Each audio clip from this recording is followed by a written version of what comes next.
ओम शांति। 12 जनवरी 2022 अभी पढ़ेंगे प्यारे प्यारे मीठे मीठे शिव बाबा की मुरली। मीठे बच्चे, बाप उस्ताद ने तुम्हें मनुष्य से देवता बनने का हुनर सिखलाया है। तुम फिर श्रीमत पर औरों को भी देवता बनाने की सेवा करो। प्रश्न: अभी तुम बच्चे कौन सा श्रेष्ठ कर्म करते हो जिसका रिवाज भक्ति में भी चला आता है? उत्तर: तुम अभी श्रीमत पर अपना तन मन धन भारत तो क्या विश्व के कल्याणार्थ अर्पण करते हो। इसी का रिवाज भक्ति में मनुष्य ईश्वर अर्थ दान करते हैं। उन्हें फिर उनके बदले दूसरे जन्म में राजाई घर में जन्म मिलता है और तुम बच्चे संगम पर बाप के मददगार बनते हो तो मनुष्य से देवता बन जाते हो। गीत है: तूने रात गवाई सोए के, दिवस गवाया खाए के। ओम शांति। बाप बच्चों को समझाते हैं, जब बच्चे समझते हैं तब फिर औरों को समझाते हैं। नहीं समझते तो औरों को समझा नहीं सकते। अगर खुद समझते औरों को समझा नहीं सकते तो गोया कुछ भी नहीं समझ सकते। कोई हुनर सीखता है तो उसको फैलाता है। यह हुनर तो बाप उस्ताद से सीखा जाता है कि मनुष्य से देवता कैसे बनाया जाए। देवता जिनके चित्र भी है मनुष्य को देवता बनाते हैं तो गोया वह देवता अभी नहीं है। देवताओं के गुण गाए जाते हैं: सर्वगुण संपन्न, 16 कला संपूर्ण, संपूर्ण निर्विकारी। या कोई मनुष्य के तो ऐसे गुण नहीं गाए जाते। मनुष्य मंदिरों में जाकर देवताओं के गुण गाते हैं। बल पवित्र तो सन्यासी भी है, परंतु मनुष्य उन्हों के ऐसे गुण नहीं गाते। वह सन्यासी तो शास्त्र आदि भी सुनाते हैं। देवताओं ने तो कुछ नहीं सुनाया है, वह तो प्रारब्ध भोगते हैं। अगले जन्म में पुरुषार्थ कर मनुष्य से देवता बने थे। अभी कोई में भी देवताओं जैसे गुण नहीं है। जहाँ गुण नहीं वह जरूर अवगुण है। सतयुग में इसी भारत में यथा राजा रानी तथा प्रजा सर्वगुण संपन्न थे। उनमें सभी गुण थे। उन देवताओं के ही गुण जाते हैं, उन देवताओं के ही गुण गाए जाते हैं। उस समय और धर्म थे नहीं। गुण वाले देवताएं थे सतयुग में और अवगुण वाले मनुष्य कलयुग में। अब ऐसी अवगुण वाले मनुष्य को देवता कौन बनावे। गाया भी हुआ है मनुष्य से देवता। ये महिमा तो है परमपिता परमात्मा की। वह तो देवताएं भी मनुष्य परंतु उनमें गुण है, उनमें अवगुण है। गुण प्राप्त होते हैं बाप से, जिसको सतगुरु भी कहते हैं। अवगुण प्राप्त होते माया रावण से। इतने गुणवान फिर अवगुणी कैसे बनते हैं। सर्वगुण संपन्न और फिर सर्व अवगुण संपन्न कौन बनाते हैं, यह तुम बच्चे जानते हो। गाते भी है: मुझ निर्गुण हारे में कोई गुण नहीं। देवताओं के इतने गुण गाते हैं, इस समय तो वह गुण किसी में नहीं है। खान पान आदि कितना गंदा है। देवता है वैष्णव संप्रदाय और इस समय के मनुष्य रावण संप्रदाय। खान पान कितना बदल गया है। सिर्फ ड्रेस को नहीं देखना है, देखा जाता है खान पान और भिखारीपन को।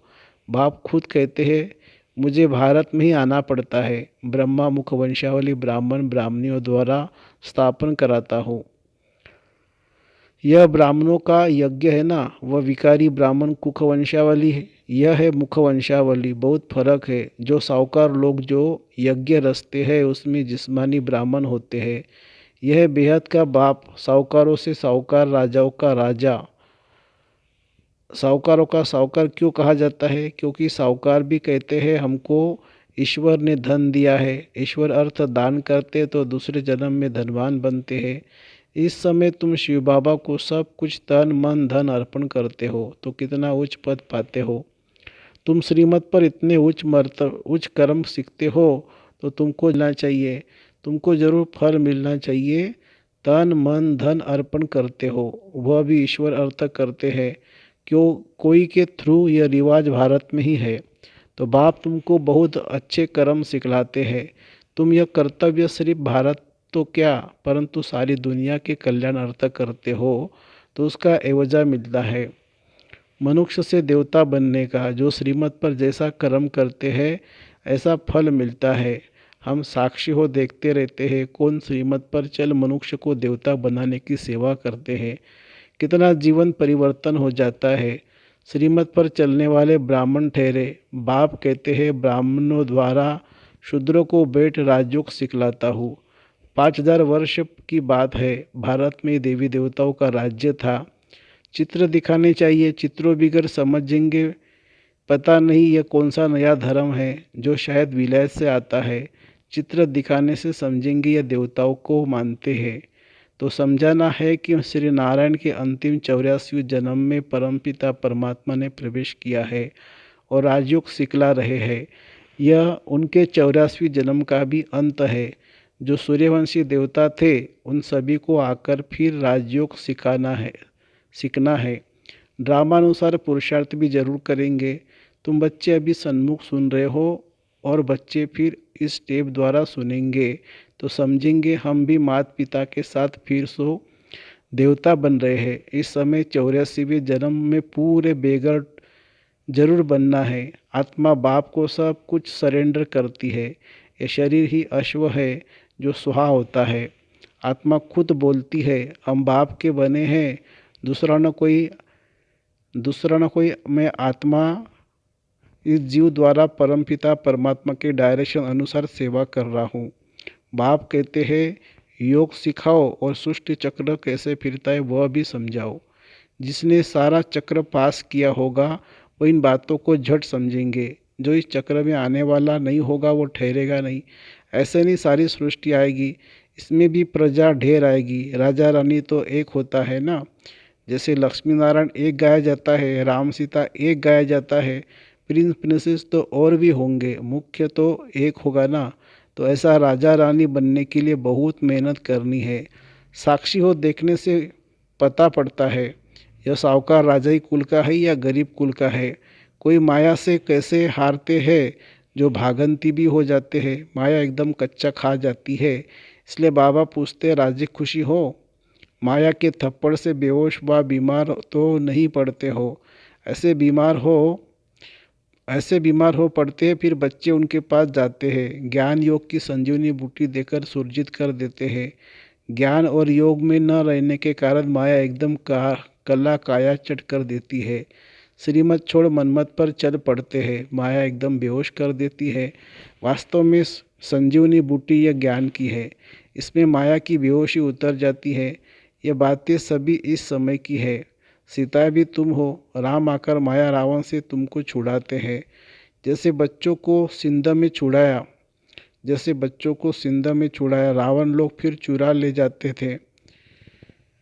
अभी तुमको फिर माया के चंबे से सबको छुड़ाना है। बाबा को तो तरस पड़ता है, देखते हैं कैसे माया थप्पड़ लगाए बच्चों की बुद्धि एकदम फिरा देती है। राम से बुद्धि फिर रावण की तरफ कर देती है। जैसे खिलौना होता है, एक तरफ राम एक तरफ रावण। इसको कहा जाता है आश्चर्यवंत बाप का बनंती फिर रावण का बनंती। माया बड़ी दुस्तर है, चूहे मुआफिक काट कर खाना खराब कर देती है। इसलिए श्रीमत कभी नहीं छोड़नी है। कठिन चढ़ाई है ना। अपनी मत माना रावण की मत। उस पर चले तो बहुत गुटखा खाएंगे, बहुत बदनामी कराते हैं। ऐसे सभी सेंटर पर है, नुकसान फिर भी अपना करते हैं। सर्विस करने वाले रूप बसंत छिपे नहीं रहते हैं। दैवी राजधानी स्थापन हो रही है, इसमें सभी अपना अपना पार्ट जरूर बजाएंगे। दौड़ी लगाएंगे तो अपना कल्याण करेंगे। कल्याण भी एकदम स्वर्ग का मालिक। जैसे माँ बाप तख्तनशीन होते हैं तो बच्चों को भी होना है। बाप को फॉलो करना है, नहीं तो अपना पद कम कर देंगे। बाबा ने ये चित्र कोई रखने के लिए नहीं बनाए हैं, इनसे बहुत सर्विस करनी है। बड़े बड़े साहूकार लोग भी लक्ष्मी नारायण का मंदिर बनाते हैं, परंतु यह किसी को पता नहीं कि यह कब आए। इन्होंने भारत को कैसे सुखी बनाया, जो सभी उन्हों को याद करते हैं। तुम जानते हो मंदिर होना चाहिए एक दिल वाला का। यह एक ही काफ़ी है। लक्ष्मी नारायण के मंदिर से भी क्या होगा, वो कोई कल्याणकारी नहीं है। शिव का मंदिर बनाते वह भी अर्थ रहित, उनका एक्यूपेशन तो जानते ही नहीं है। मंदिर बनावे एक्यूपेशन को न जाने तो क्या कहेंगे। जब स्वर्ग में देवता है तो मंदिर होते नहीं है। जो मंदिर बनाते हैं उन्हों से पूछना चाहिए लक्ष्मी नारायण कब आए, उन्होंने क्या सुख दिया था, कुछ समझा नहीं सकते। इससे सिद्ध है कि जिसमें अवगुण है वो गुणवान के मंदिर बनाते हैं। तो बच्चों को बहुत सर्विस का शौक़ होना चाहिए। बाबा को सर्विस का बहुत शौक़ है, तब तो ऐसे ऐसे चित्र बनवाते हैं।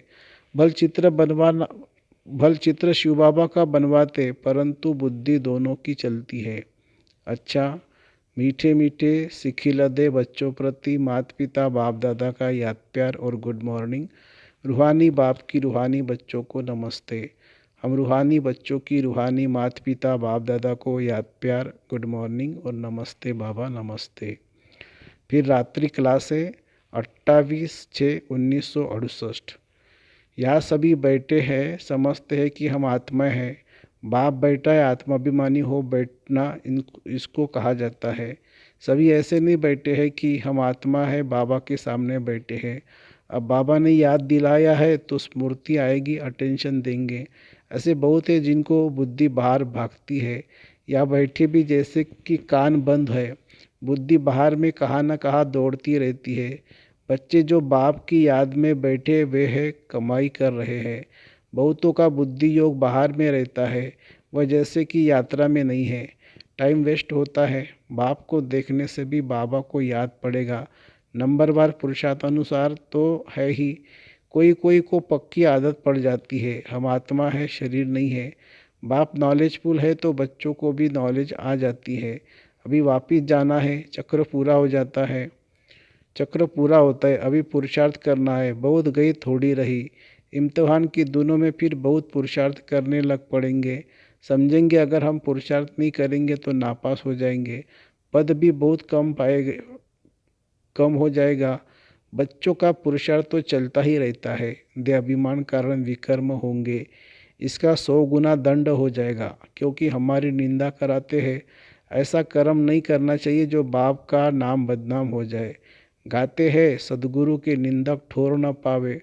ठोर माना बादशाही, पढ़ाने वाला भी बाप है। और कहा भी सत्संग में एम ऑब्जेक्ट नहीं है, यह है हमारा राजयोग। और कोई ऐसे मुख से कुछ कह न सके कि हम राजयोग सिखलाते हैं। वह तो समझते हैं शांति में ही सुख है। वहाँ तो न दुख है न सुख की बात है, शांति ही शांति है। फिर समझा जाता है इनकी तकदीर में कम है। सभी से तकदीर ऊंची उनकी है जो पहले से पाठ बजाते हैं। वहाँ उनको यह ज्ञान नहीं रहता है, वहाँ संकल्प ही नहीं चलेगा। बच्चे जानते हैं हम सभी अवतार लेते हैं, भिन्न भिन्न नाम रूप में आते हैं। यह ड्रामा है ना, हम आत्मा शरीर धारण कर इसमें पाठ बजाती है। वह सारा राज बाप बैठ समझाते हैं।